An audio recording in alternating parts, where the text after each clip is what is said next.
Welcome to Films and Stuff with your hosts, Pete Mitchell and Ethan Hunt. Hi, everybody. Welcome back to the Films and Stuff podcast. I'm Ethan, joined by most valuable Pete. Hey, Pete, what's up today? How are you? Not much, buddy. How are you? I am good. It is Saturday morning, and you know what that means. Regular listeners know what that means. New listeners are now learning what that means, which is it is our weekly stream or skip segment. I introduce you, I introduce a segment, I turn it over to you, and you just remind everybody what is stream or skip all about. All righty. So Ethan and I have prepared lists of TV shows for each other to watch. Every week, we randomly assign each other one of those shows. We watch at least 2 episodes if it's a series or 30 minutes if it's a feature-length program. And on that basis, we determine if that show is worthy of being streamed or skipped. Righto. This week, we are both on Apple TV Plus. That's right. And both current shows as well. Yeah, that's right. Let me turn it over to you first. I had assigned you a show called Prime Target. Yeah. Which honestly sounds like a spy thriller, but I think it's not, or is it?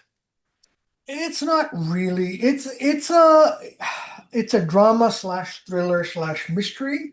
Effectively, this is a series about an abrasive math genius who's like a PhD or a doctoral student at Cambridge University.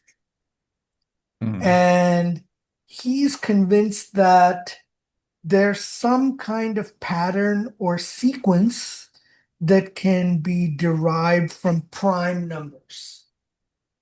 Okay. Prime numbers being 1, 3, 5, 7. Exactly. And numbers that are only divisible by themselves in 1. Yeah. He thinks that there's some pattern that you could theoretically derive from that, or some master equation. And his, like the master at doctoral, which was like, your senior thesis advisor kind of thing, convinces him or is trying to convince him, like, don't go down this path. You'll end up going nuts. It's not worth doing.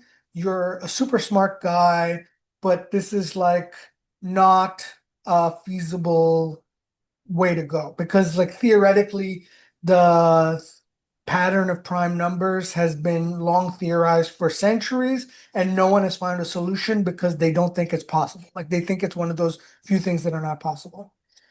All right. And then we learn that the master at the university is actually being spied on by the NSA.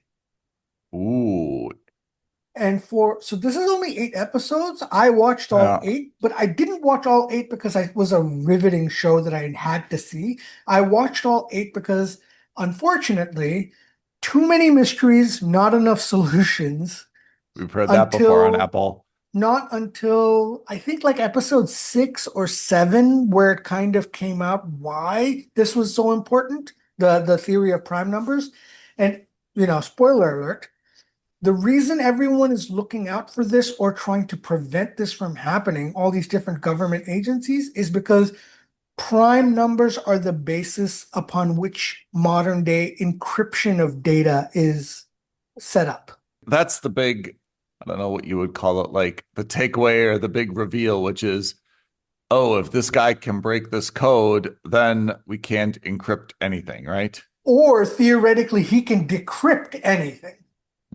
Right? Like if he figures out the pattern for what prime numbers are or whatever this mathematical thing is.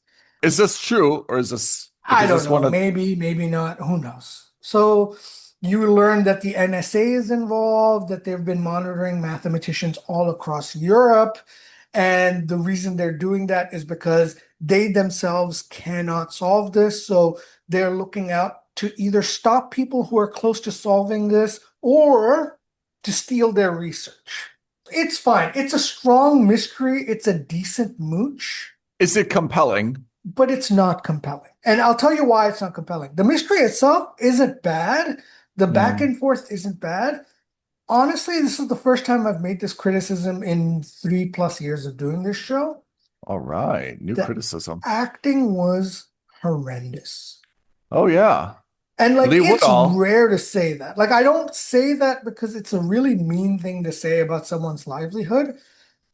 But the main character looked like he was falling asleep on screen every moment. He's got like these dull eyes. He looks like he was just woken up from a nap. None of it was compelling. I didn't like any of it. Hmm. So this is at best a mooch because the mystery itself is not compelling. But like if the acting were better, if the dialogue were better, this would be a must subscribe. But like at best, I can't give this more than a. I also watched the first two episodes of this, and I kind of agree. I mean, I absolutely agree with you. I just didn't really find that this mystery translated very well. Like I stopped watching way before episode 7 or 8 where you got to, but I was just kind of like, oh, ho hum, like something to do with like it was just presented in a very buttoned down British Cambridge type way. Yeah.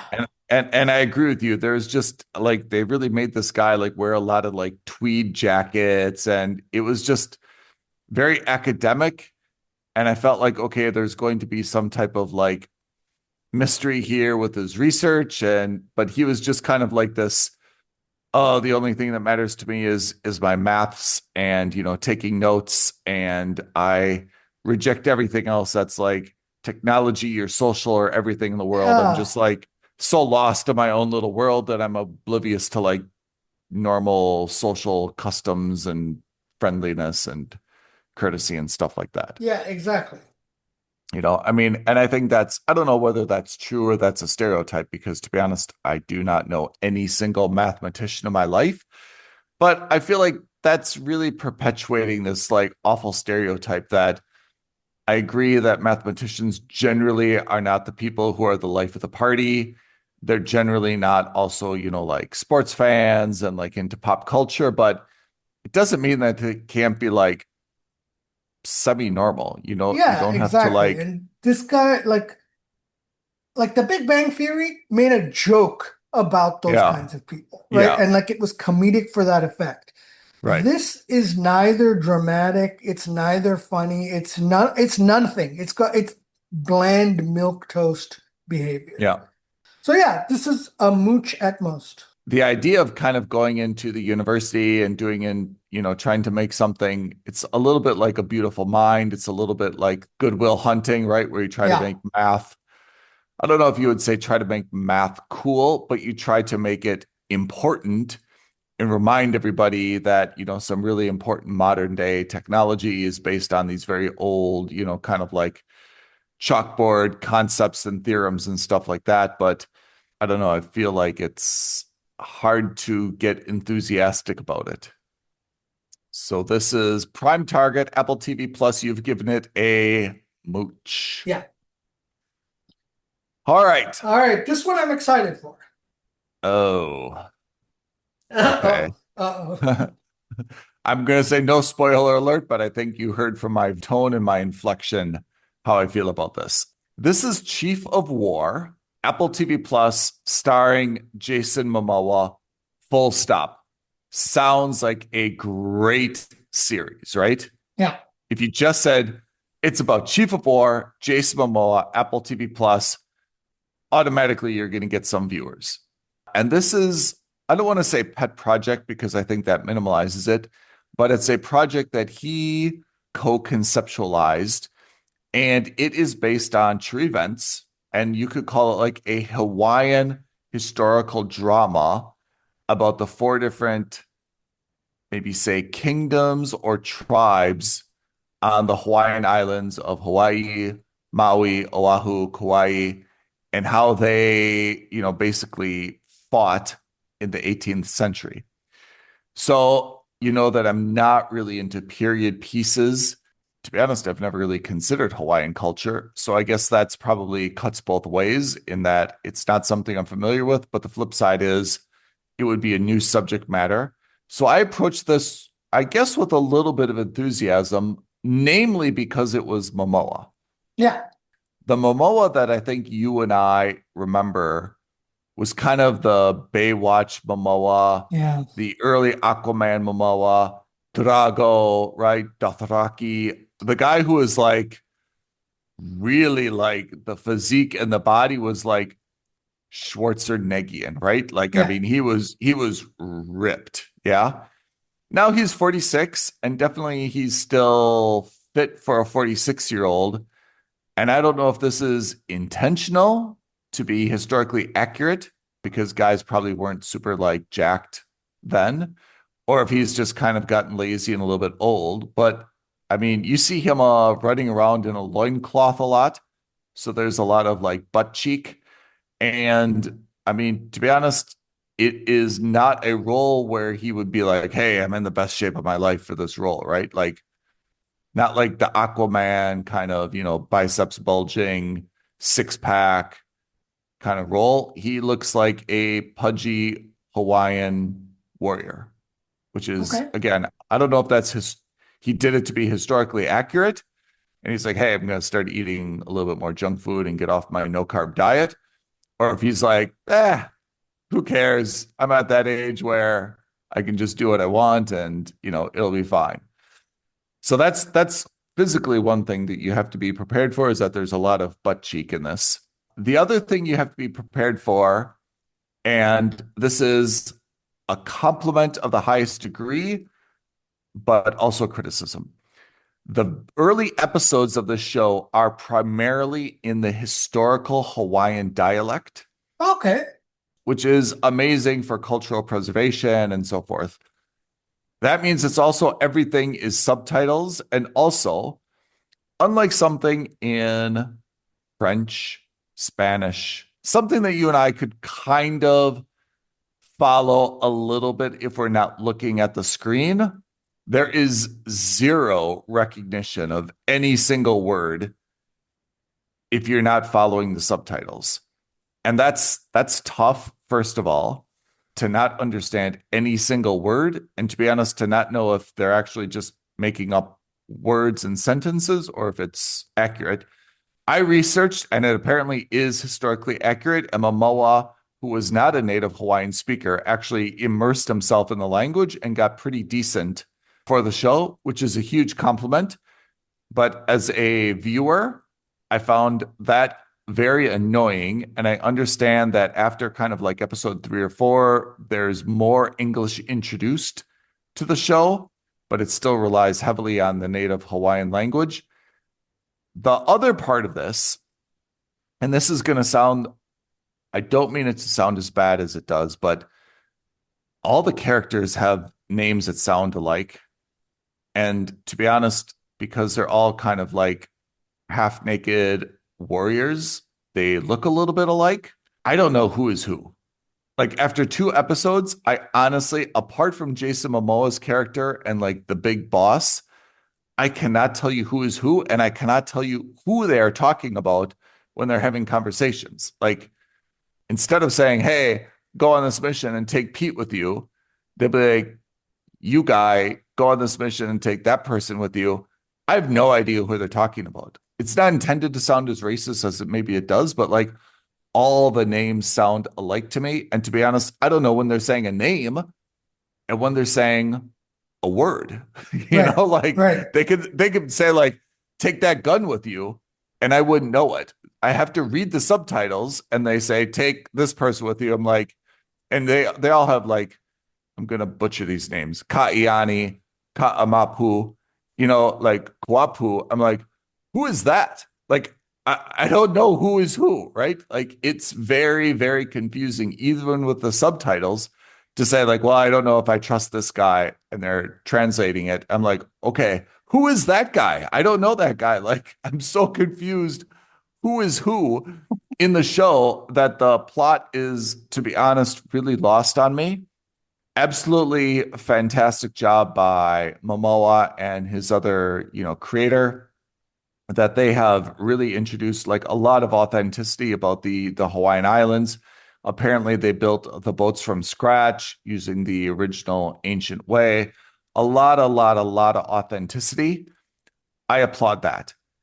As a viewer, honestly, the show is totally over my head. It doesn't have any fun.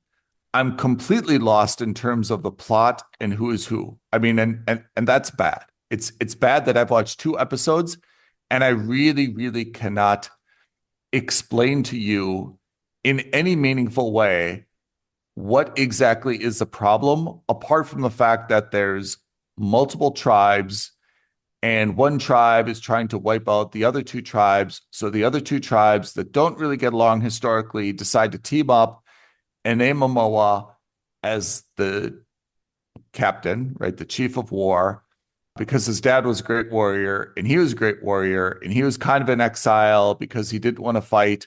But now he realizes not fighting is not an option because they're going to be wiped out. So he's got to fight. I mean, we've been through this kind of drill before, right? Yeah, the reluctant chief of war, as you would say. I gave this an absolute skip. Kind of disappointed to do it because I think the delta. I've been disappointed by shows that we've assigned each other before, as have you. And usually it's something that like, well, I kind of saw that coming. I'm really not interested in British comedy, or I'm really not interested in like, French period pieces.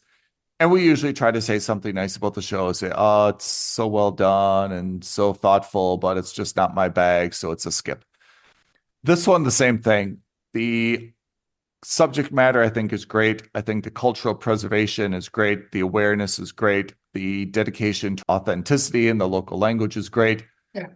In terms of a entertaining piece of work, it's awful. There's nothing, to be honest, interesting about this. I'm sure we're going to start to get to a lot of fighting, and the fighting is going to be just like what we've seen in a lot of other, we've seen this in Vikings, very well choreographed, fight scenes. We've seen this in any of the movies about, Mel Gibson and the Scottish armies or whatever, and Napoleon and so forth. So I'm sure that the fighting is going to be good, but I have to say, in terms of what I was expecting and what I have received, probably the biggest disappointment in a show that you and I have watched for Streamer Skip.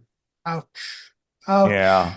I cannot recommend this to anybody. And again, all the historical accuracy and all the cultural, I guess, the embrace of the historical Hawaiian culture, I can't emphasize it enough. It's absolutely admirable and great, and we should do more things like this.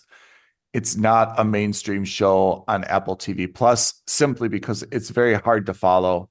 It's in a not even a non-English language, a non-commonly spoken language, and just the overall attire, the absence of attire just makes it a little bit dull and hard to follow. I haven't enjoyed any single minute of the first 2 episodes, so reluctantly but without reservation must give Chief of War and Jason Momoa a big fat skip. So that is Chief of War, Jason Momoa, Apple TV Plus. Ooh, okay. Shall we move swiftly along and move on to next week? Yeah, what do we got? All right, next week, you are on Netflix. You're watching a show called Beauty in Black. I accept. I have no idea what that's about. Neither do I. And I am on Amazon Prime watching a show that you've previously watched. Oh, yeah. It's a prequel called The Terminal List: Dark Wolf. With Chris Pratt. Yeah, so I don't know if he reprises his role in this or not, but it'll be interesting because you saw the original. I'm watching the prequel. We can put one and one together. Exactly. Excellent. Okay. Pete, before we sign off, can you remind everyone of our YouTube and other social media creds? Absolutely. Like this video, leave a comment below, subscribe to our channel, and don't forget to hit our notification bell so you know when the next episode of the Films and Stuff podcast drops. I love it. Pete, thank you very much for joining us this morning. Listeners, thank you for tuning in to this episode of the Stream or Skip segment of the Films and Stuff podcast. We will be back next week. New episode, Films and Stuff. Thanks, everyone. Thanks, Ethan. Thanks, everyone. Bye now. Thank you for listening to another episode of Films and Stuff. If you haven't already, please subscribe and review on Apple Podcasts, Spotify, or wherever podcasts are downloaded. Films and Stuff. There is no substitute.